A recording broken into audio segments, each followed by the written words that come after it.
ভাই ঐতিহাসিক মুহূর্ত হয়ে যাবে। এটা ঐতিহাসিক মুহূর্ত। হ্যাঁ তাই তো, গ্র্যাজুয়েট চালাই খাই দিচ্ছে, আমাকে খাই দিচ্ছে অরুণদা।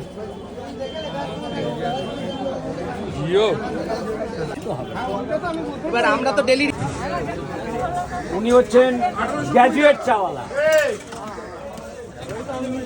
জয় মাতা। সকালবেলা এখন অব্দি মানে আমি অভুক্ত রয়েছি, আর প্রসাদ দিয়ে আমার শুরু হচ্ছে। আর এখানে আরেক জায়গায় দাদা আপনি কি বেরিয়ে যাচ্ছেন? একটু দাঁড়ান, একটু দাঁড়ান, আমি দূর থেকে একটু মাকে দর্শন করি। ভুল হচ্ছে আনন্দ দূর থেকে মাকে তো দর্শন করি না।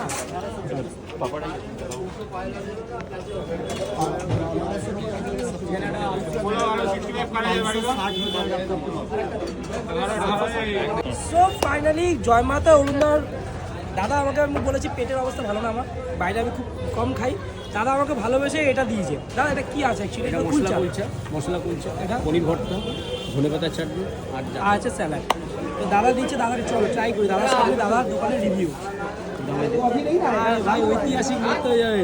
এটা ঐতিহাসিক মুহূর্ত। হ্যাঁ তাই তো, গ্র্যাজুয়েট চালাই খাই দিচ্ছে, আমাকে খাই দিচ্ছে অরুণদা।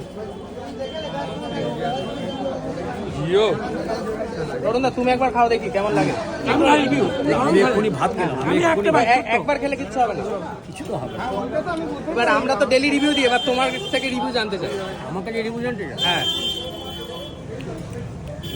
আমি যেহেতু খাবার বানাই, আমার খাবার খাওয়ানোর দায়িত্বটা আমার, আর খাবার দায়িত্ব হচ্ছে ওনাদের। না মানে তোমার কেমন লাগে নিজের স্যাটিসফ্যাকশনটা? তো আমার রিভিউ নিয়ে লাভ নেই, যারা খাচ্ছেন না, আমি ওরকম অনেক রিভিউ নিয়েছি, এবার তোমারটাই মেন আসলে। আমার রিভিউ একটাই জিনিস, যে আপনারা যদি খেয়ে ভালো মনে হয় আসলে, যদি ভালো না লাগে মনে হয় আসলে। আমি আগে শুনেছি খাবার ভালো, ডিম এসছে বাঁকুড়া থেকে, অনেক প্রায় খিচুড়ি খাই অনেক অতিক্রম করে ডেকার্স লাইন। আজকে ডেকার্স লাইনে আসার কারণ একটা খাবার ধন্যবাদ অনুভূতি, খাবার নোট যে বলে দাও।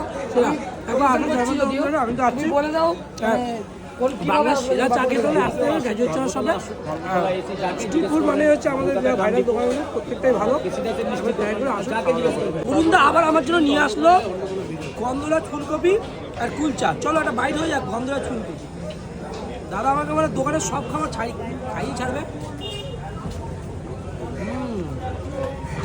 ভাই রসগোল্লা আছে, এটা পরে রসগোল্লা আছে, রসগোল্লা খেতে হলে আসতে হবে, কিন্তু দম আছে ভাই,